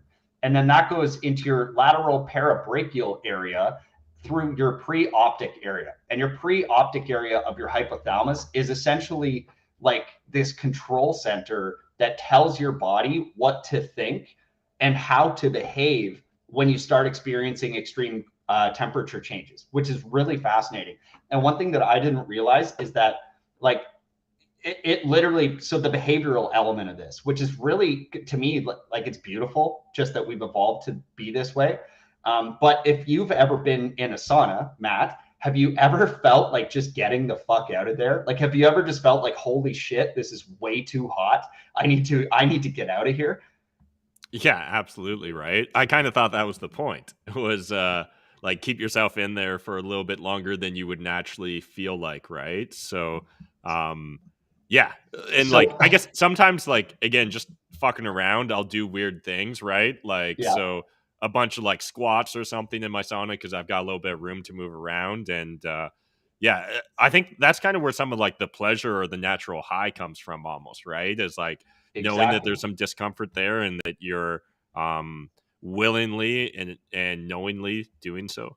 So I'm going to talk about that pleasure center as well in a moment. But anyways, the pre-optic area of your hypothalamus will communicate, tell your body like, okay, it's really hot in here. Okay, we got to start sweating right now. We got to release some of this heat. We got to start sweating. And all these different endorphin responses start happening and these different chemical things start happening. But the thing that I found really fascinating is it also communicates to your amygdala to inspire behavioral changes. So when you're in that sauna and you're like, Jesus Christ, it is so hot in here, I need to get out. That is actually your true like lizard brain fight or flight response actually starting to happen in response to how hot it is. So the same thing would happen, like say, for example, we all know that example as a kid, like you touch a hot stove and naturally your body's just like, oh my God. And you have that reaction to get out of there and just move and obviously not continue holding that stove. And this is the exact system, the same system that does that is going to help us with all of these different chemicals and endorphins that end up happening when we're shocking our body with heat. So we are stressing our body, and that's a good thing. And one of the reasons why this type of stress is good is because it produces heat shock proteins. And my research on heat shock proteins was a little bit complicated because honestly, I'm a dummy. And this got a little bit thick for me. The other ones I understood very well. But the heat shock protein increase, it can basically be summed up in terms of like these proteins, when they're generated properly as described in the logistics and operations section that I have below. So the tips on how to actually use your sauna, how often, what the frequency should be, how hot, what the duration should be. I explore all that in a section below, and we're going to talk about all that. But when it's produced properly, these heat shock proteins essentially act as protection for your cells and get rid of unwanted dead cells and have an overall health benefit of protecting the proteins that cause damage to your body. So like your proteins essentially fold and unfold. It's complicated. These heat shock proteins help to unfold proteins that are folded in incorrect ways. So essentially, when they were looking at these things, experts that I was listening to were discussing animal studies that showed that they could extend the life. And I believe this was like fruit flies. So honestly, this is a little bit crazy. Fruit flies and mice, but they're able to extend life by about 15%, which is kind of crazy. And one of the reasons why that might happen is because we see an increased immune response, faster muscle recovery and repair, heart protection, and higher insulin production when we have an increase in heat shock proteins. So very interesting stuff. Honestly, the heat shock proteins went a little bit over my head, but one of the other reasons you may want to consider using the sauna is because of an increase in growth hormone. So growth hormone is really interesting. And in our discussion, there's a hot link here in the Substack article. In our discussion on sleep, we talked a lot about growth hormone and its benefits, but I figured it was important enough that we may as well touch it here. So some of the things that happen if you have a decrease in growth hormone, which we all do as we get older. So you literally, like, your production in growth hormone basically just like completely falls off a cliff after you're done those child and adolescent stages of growth, and you enter into adulthood. The older you get, so once you enter sort of the latter half of your lifespan, you're going to really slow down growth hormone production. And some of the effects of that are a higher level of body fat, especially around the waist. Like this is why you see a lot of the elderly people around you, they get that belly fat, right? It's not because they're not necessarily lazy. It's just like you literally just don't have growth hormone to combat this type of thing. And as you age, as discussed in our sleep episode, you stop having the types of sleep cycles. They occur for less duration, resulting in this compounding effect of having less growth hormone and then getting more body fat. So you have a higher level of body fat, especially around the waist. Anxiety and depression are effects of having less growth hormone. Decreased sexual function and interest, right? Shout out to Pfizer and their Viagra. Fatigue, right? So you can have increased fatigue. A lot of old people around here are sleeping, right? They're having those naps. And naps are good, by the way, but still, they're sleepy. Feelings of being isolated from other people, right? So social issues, greater sensitivity to heat and cold. You've all seen those wool socks your grandpa's wearing. Less lean muscle mass, less strength, stamina, and ability to exercise without resting, and reduced bone density and tendency to have more bone fractures as you get older. There's also changes in blood cholesterol. So those are all things I think we would both agree, Matt, that if you could avoid it, you would, right? And the study that I have links to below in the resources section, I'll save you guys from reading it, but you can if you want. What they did is they showed a growth hormone increase of 16 times. 16 times. That is like, that is unbelievable considering what we're actually doing, right? Like what we're talking about here is sitting in a sauna. Okay, we're not talking about excessive exercise. We're not talking about high intensity interval training. We're not talking about weight training, right? Which are other things that will encourage growth hormone production. We're talking about literally sitting in a sauna. And one of the great elements about the sauna is that it is accessible. While it may be expensive, it may be all these other things that may prevent you from accessing it. It's accessible to people that don't necessarily have the mobility and the capability to do these other things like high intensity interval training. Okay, so these are things that as you get older, you still have access to for life, essentially, if of course it's available to you. So this actual study, the way that they were able to get these results is they did 4 sessions of 30 minutes in the sauna at 80 degrees Celsius. And then, they did 4 minutes of 80 degrees Celsius and they took breaks. Shit, I think I forgot to write that, but they took essentially 12 minutes of breaks in between of cold. Okay, so they went from hot to cold, hot to cold, hot to cold. And the cold, I believe, was 10 degrees. So they went from cold to hot. And they did this 4 times throughout the day. So that's a lot of time. And I would understand that. If you're like, hey, listen, Adam, I don't have 2 hours every day to do this. It's okay. There's other ways, and we'll talk about that. But growth hormone, you can literally increase by 16 times with a single day of sauna use. And it turns out that there's like, there's diminishing returns to some of this stuff, but it's not that bad. If you read through the whole study, you look at like day one, you get a 16 times increase in growth hormone, which is like unbelievable amounts of growth hormone increase. The next day, if you did the same routine, you would have about 2/3 less of that. And it sort of follows that scale. So it is diminishing. And there is actually a limitation to this type of reaction. And that limitation is if you use the sauna every single day in this manner, you will have those diminishing returns over time, right? Your body will very quickly adapt to these heat shocks and as well as the cold shocks. So for that type of gain, 2 hours is a long time. And when we talk about like what is the actual frequency and duration of my daily sauna use, we're going to actually talk about a considerably less duration. So 2 hours, you may consider doing this like 30-minute cycle on off with the cold shock in between each cycle. You may consider doing that like once a week, right? Or do that once every 10 days or once every 2 weeks to get that big boost in growth hormone, and then go back to your regular sauna cycle to have all the other benefits of sauna and still get this massive spike in growth hormone. So really interesting thought there. The other thing is when we talked about some of these issues like anxiety and depression from a lack of growth hormone, you also get stress. You can have like essentially like social issues, despair, depression. That type of thing is also associated to cortisol in your body, right? So when we think of cortisol, we think, okay, that's the stress hormone in our body, and what is essentially boosted as we are entering periods of stress or whatever. We talked about it in the sleep episode as well, though, that cortisol is a great thing actually when you're waking up because it starts to your body's trying to come to temperature, and there's this whole thing that happens there.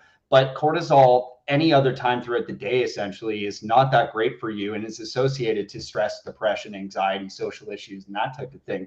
And what we see with the sauna is that it actually decreases your cortisol output. And so the study below, what they did is they did essentially 4 sauna sessions of 12 minutes at 90 degrees Celsius, which is 194 Fahrenheit, and then followed those sessions with 6 minutes of cooling sessions at 10 degrees Celsius, 50 Fahrenheit. And the decrease in cortisol output was shown to be about 30%. Okay. So when we pair these two different things together, you guys can really quickly start just imagining the difference in how you feel, right? If you are getting an increase of growth hormone, which is going to reduce your anxiety and depression, reduce your body fat, increase your sexual function, decrease your fatigue, increase your feeling of community, right? Decrease your sensitivities to hot and cold, increase your strength and stamina and ability to exercise. If you have all of those different factors at the same time that you have this reduction in cortisol, the actual stress production that you experience when you're in a stressful situation, you are going to feel a complete difference in your life. And I don't think any of this is to be taken lightly, especially when we're talking about this study using 12-minute intervals followed by 6 minutes of cooling. So we're talking about 18 minutes, okay, times 4. So 36, that's just over an hour, right? Let's say an hour 15. So in an hour and 15 minutes, these people were able to do a study where they reduced cortisol output by 30 goddamn percent. That is, to me, that's mind-blowing. And then Matt, one of the things that you actually mentioned was that sort of feeling of euphoria, right? That feeling of like what I would call or liken it to is that runner's high, right? Where it's often described as a runner's high. And one of the things is like, Matt, how often do you run? Never. Okay, me either, because I hate it. Well, this morning I did a 5K, but it's not a thing that's accessible to everybody. Okay, if you're thinking about running, like I want you in your car, at home, wherever you're listening to this right now, think of the people in your life that run, right? Can you name them all? Can you name them on one hand? Would it take two? Because for me, it really wouldn't. Like, I don't know that many people that run, okay, especially long enough distances and to the type of cardiovascular stress you would have to get to in order to experience this level of euphoria or that runner's high. And when I think about, say, for example, my grandparents, like, they just physically can't run anymore, right? Like, it's not in the cards for them.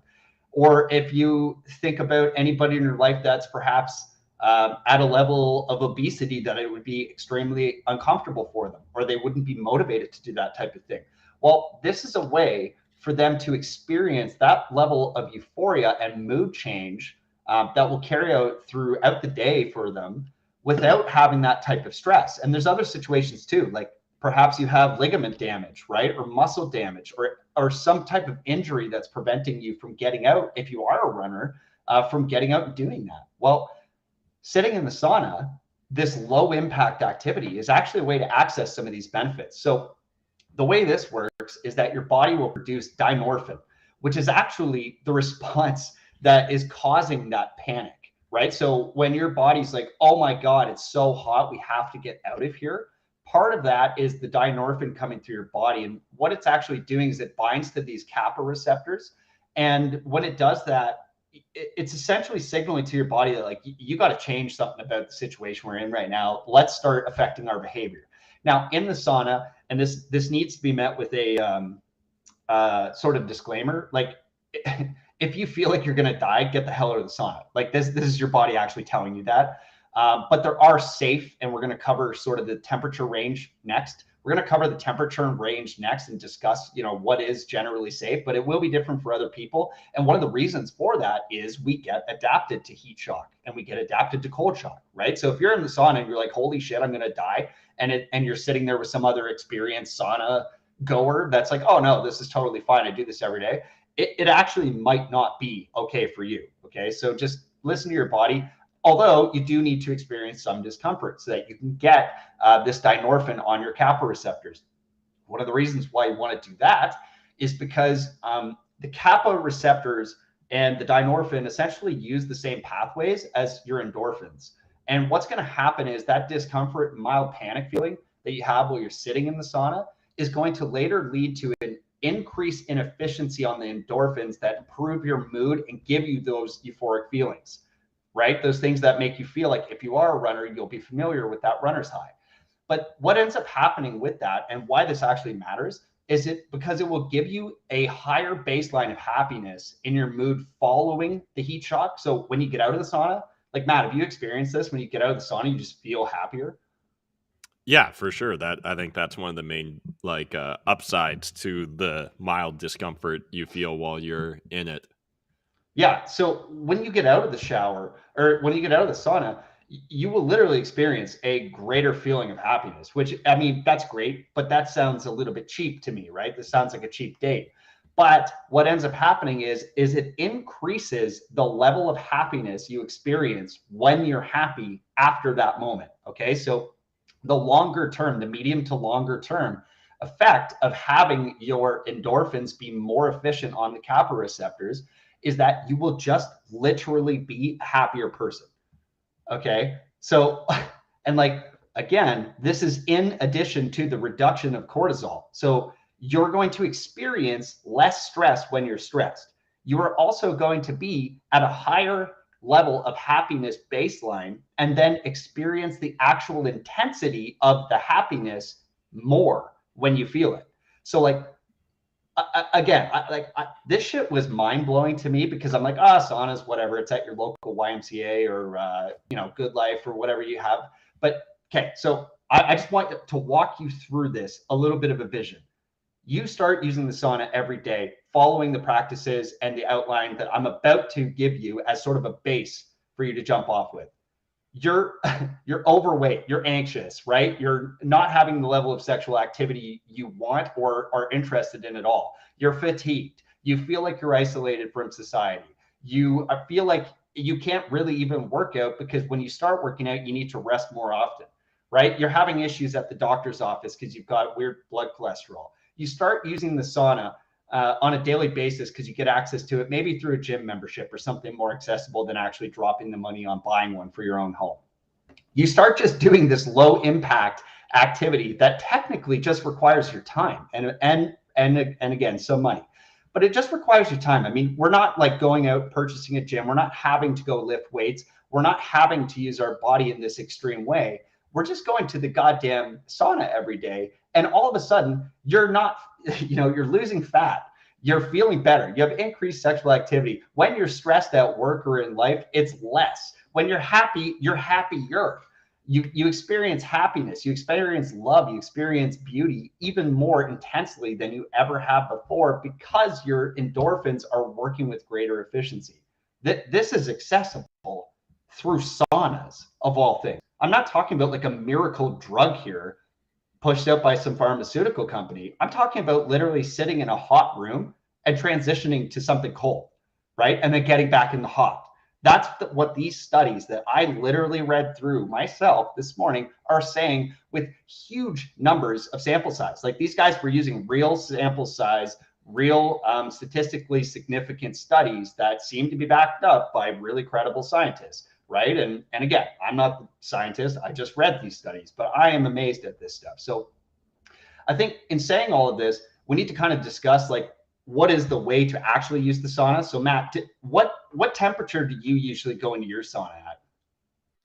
Like when I enter it, it's pre-programmed just to go to 160, but usually I'll enter it like around 100. Okay. So I'm going to challenge you this week, Matt, if your sauna will go up to these temperatures, to attempt to get that thing up to 176, between 176 and 212. Now, there's probably some limitations, and one of the reasons why people do criticize the infrared ones is that not all of them will actually go to these temperatures, and that's fair. But one of the reasons why I want to challenge you, if yours does go to that is sort of the temperature range where all of these studies were performed in. So, and if you're listening to this, like on the first day, there's almost no way, I almost guarantee you will not be able to go in at 212 degrees Fahrenheit. It's just going to be way too hot for you. It's going to be very stressful. You're going to have that fight or flight response, and you're going to instantly choose flight because 212 is very, very hot. And I know that when I was at Matt's, I think I was going in at like 170 or 160 or something, and it was bloody hot. So I think this is going to be a challenge. And the nice thing is, for anybody who's experiencing this for the first time, or if you've done it a few times and you want to do it more after listening to this, like this is like everything else in life, an iterative process. You do not need to go in every single day at like the highest temperature for the longest duration that you possibly can right off the bat. You build up to this sort of thing. But where all those health benefits are found and where the maximum and optimal health benefits are found are within that range of 176 degrees Fahrenheit to 212, which is 80 degrees Celsius to 100 degrees Celsius. Okay, so that is sort of the range where you want to find yourself in the sauna. And I think there's also sort of this, at least anecdotally to me, it seems like the people who choose the sauna are often like, more of the like competitive, like crazy people in my life that are trying to sort of see how long they can go in that thing for. And during my research, I found that actually all of these studies that I referenced and all of the health benefits that I referenced were in studies where they were in the sauna from 5 to 20 minutes. 5 to 20 minutes. Okay. So that's pretty interesting. It seems like the maximum benefit you can receive from the sauna, or maybe not maximum, but the optimal duration in the sauna is about 20 minutes. So this is not some sort of competition to be like, oh, I can go the hottest for the longest. And in fact, there's actually some decent research that going as hot as you possibly can for the longest amount of time can have some damage on your neurons. So you don't want to find yourself in a position where you're actually overheating to a point of extremity. Excuse me. And then, so we essentially want to get in to the sauna from a temperature that is between 176 Fahrenheit to 212 Fahrenheit. And we want to stay in there for about 20 minutes. Now, once we know that, it's a decent place to start talking about like, well, how often should I go into the sauna? Well, it turns out that to get maximum benefit, you would want to go about 4 to 7 times per week. Okay, so almost every day. And the reason I say that is because in the studies that are linked below, we've got a study that shows a comparison essentially between going 2 to 3 times per week, and then a comparison of that to going 4 to 7 times per week. So if you go 2 to 3 times per week between those temperature ranges and that duration, you're about 27% less likely to die from cardiovascular events. Okay, I'm talking heart attacks, strokes, shit like that. 27%. So literally, it's like almost 30% less likely that you're just going to die from a heart event. That sounds important if you're in any of those high risk categories. Like maybe you're older, maybe you're obese, maybe you're not that active, maybe you are active and you just want to strengthen your cardiovascular system. Now, compared to that 2 to 3 times per week, if you go 4 to 7 times per week, it looks like you're about 50% less likely to die from cardiovascular events compared to once per week. Okay, so all this is compared to once per week. So if you go once per week, you're getting some benefit. If you go 4 to 7 times per week, you're getting 50% less likely to die from a cardiovascular event. That to me is like outlandish. Like, go buy a sauna. I don't know if I'm not selling saunas, by the way. This sounds like a sales pitch, but I'm telling you, this research seems compelling.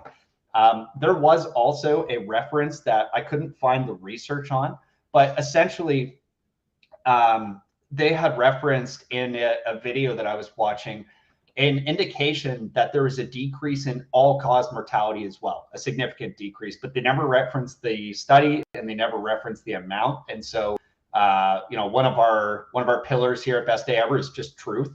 And I honestly could not find the study, but they were referencing, as a doctor, all-cause mortality decrease, which is essentially, decrease in likelihood you're going to die from anything health related. So that's pretty compelling.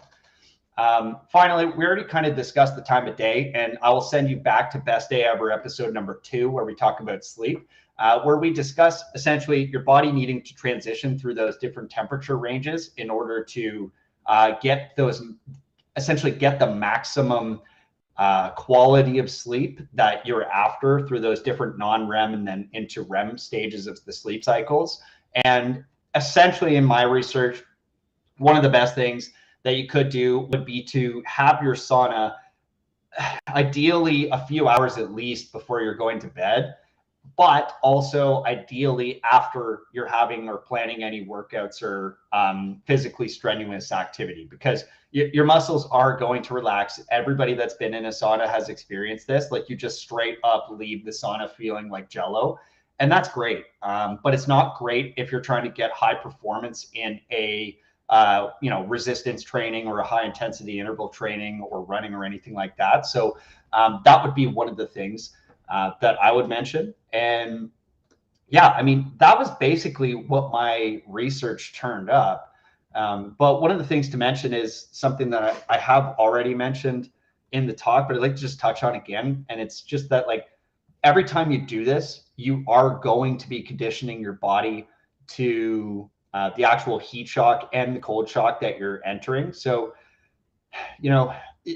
some of these benefits are going to be best had when your body is not as conditioned to those temperatures. So I think you should challenge yourself safely to increase the temperatures you're going in at, or have days, like I was mentioning, like once every 2 weeks or whatever, where you actually just like spike the temperature. You go in really hot, maybe for less duration, but really hot, and then get back into something cold, right? And one of the discussions, right, like we talked about, like, hey, what kind of sauna are you going to have? Is it going to be wood?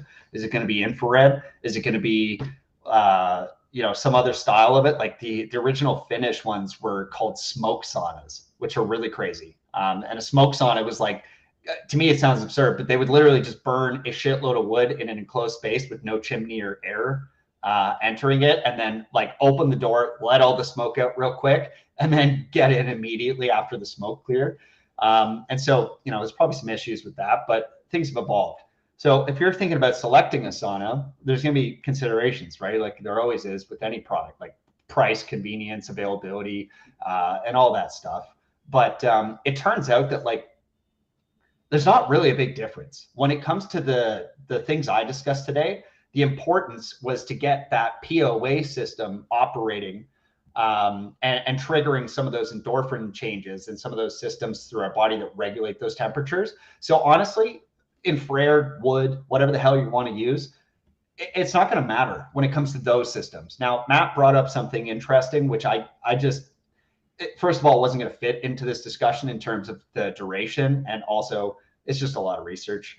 But there is some light therapy stuff, right? So like red light has great effects on your skin, and it has great effects on sleeping and stuff like that. So that's probably a whole other video on red light. We can do that if you guys are interested in that. Just let me know in the comments. But so yes, there would be some benefits there. I think Matt brought up some great points. Like, what's your availability to these resources, right? Like, do you have hydro where you're at? Because infrared sauna is going to use a bunch of hydro. Do you have wood where you're at? Like maybe you're in Europe and you're experiencing the greatest energy crisis ever, and wood's in high demand. So wood might not be the great option for you. I think what it comes down to really is like, can you get access to this? And however you can, my conclusion is you probably should. And if you can't get there 7 times a week, don't be worried, because we were just, talking about 2 to 3 times per week would have really big impacts on your overall health.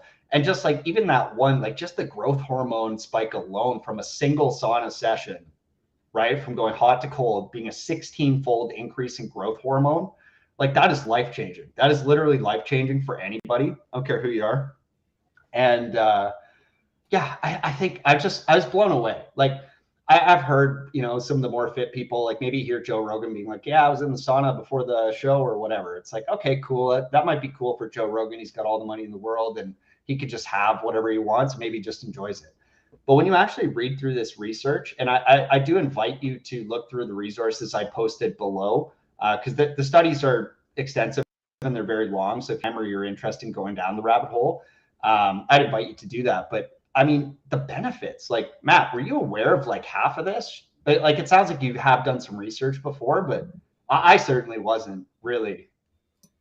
Yeah, I think it's one of those things that it's always useful just to have the refresher, right? Because like you kind of like read up or you hear someone talk about it on a podcast and then your attention drifts or you start thinking about the next thing. And as I said, the like using a sauna seems like a really simple thing. Like it's relatively, all things considered, very passive, right? And that is again attractive to me just because it's relatively easy to implement in a personal habits or a personal regime. So yeah, 100% glad to refresh and review all these things.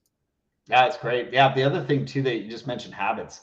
When I was in the sauna, at least in your sauna, I found it very easy to habit stack, right? So what I was doing while I was in your sauna is I was listening to podcasts, right? Or I was listening to a book, or like you were mentioning, you're even doing squats in there, right? So it's like, it's not hard to habit stack with these things. And if you have a system like what Matt has with the infrared one, you can just like you can turn it on, set the temperature, and just go away, right? Go do some work, go for a walk, go do whatever you have planned for that day and come back to it when it's ready. And I think that, as this technology evolves, it will become more user-friendly, more accessible, possibly cheaper, and just, more available. So, if you can't afford to outlay for a sauna right now, maybe check out what gyms in your area have them. It's a great way you can kind of hit 2 birds with 1 stone.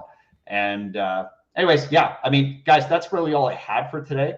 But I really hope, like I mentioned before, if you would please jump into the comments, get into the Substack, read through this research for yourself.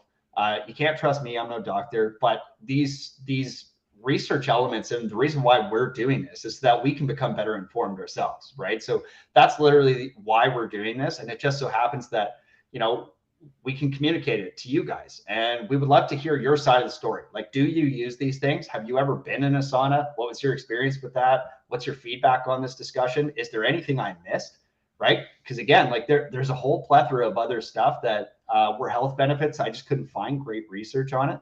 I'd love to see if you guys can find some more. And if not, I'd just love to hear, what your experience was with this discussion. So I hope that everybody will go and have a sauna this week. Please, it's only Tuesday, you guys. You got lots of time. And let us know maybe at the end of the week during our community hangout what your experience was. So I think that pretty much wraps up sauna benefits and tips, Matt. What can we expect from you tomorrow? Oh, I think your audio cut out there for a second. But for tomorrow, I'm going to be exploring Isaiah's job and just in reference to the remnant. So I'll leave that at that for now. But I really look forward to having a nuanced conversation just around that and understanding, to me, it's almost like taking the 80-20 principle to a certain effect. But anyways, we'll get into that tomorrow. And obviously, we'll do our 24-hour news update as well.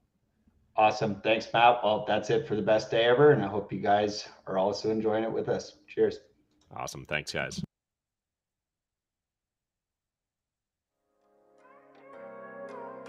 They say life is what you make it. So what happens if you actually try? What if you actually tried to get your mind right? What if you actually tried to live the high life? What if you happen to die cause life is finite? What if you actually tried to live your best day ever? What if you actually tried to get your mind right? What if you actually tried to live the high life? What if you happen to die cause life is finite? What if you actually tried to live your best day ever? What if you actually grind out when the time's right? What if you actually blinded by your hindsight? What if you actually find out what defines life? What if you actually tried to live your best day ever? I'm getting 1% better every day.